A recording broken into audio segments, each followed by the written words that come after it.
My name is Mike Jones, and I'm a barista at Third Rail Coffee, right by Washington Square Park in New York City. I'm going to teach you some basic coffee making skills.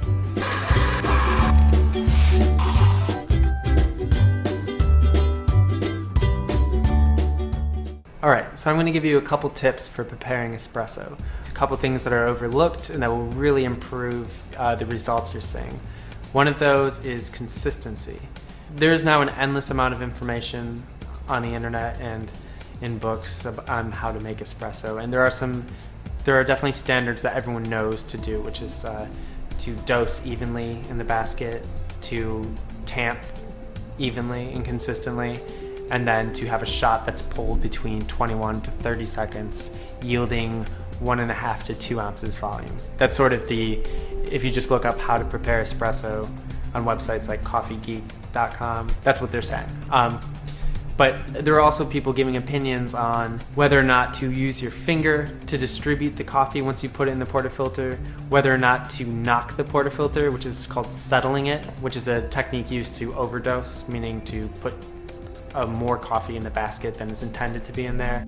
And all I can say is, as long as you're just doing the same thing every time and it's consistent and even, that is the biggest thing.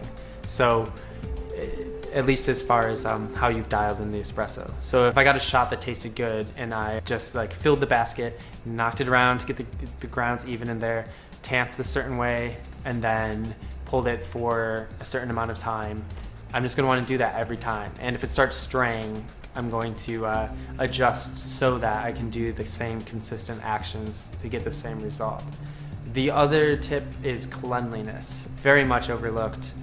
If you taste a shot that's pulled from a portafilter that has been used for 2 hours, not cleaned, and then taste that side by side with a brand new sparkling clean one, the difference is incredible. There's no ashy, bitter aspirin-y taste to it. It's just clean, balanced, beautiful. I'd rather have a just kind of okay shot from a clean machine than a well-pulled shot from a dirty portafilter. So cleanliness, consistency, a couple tips.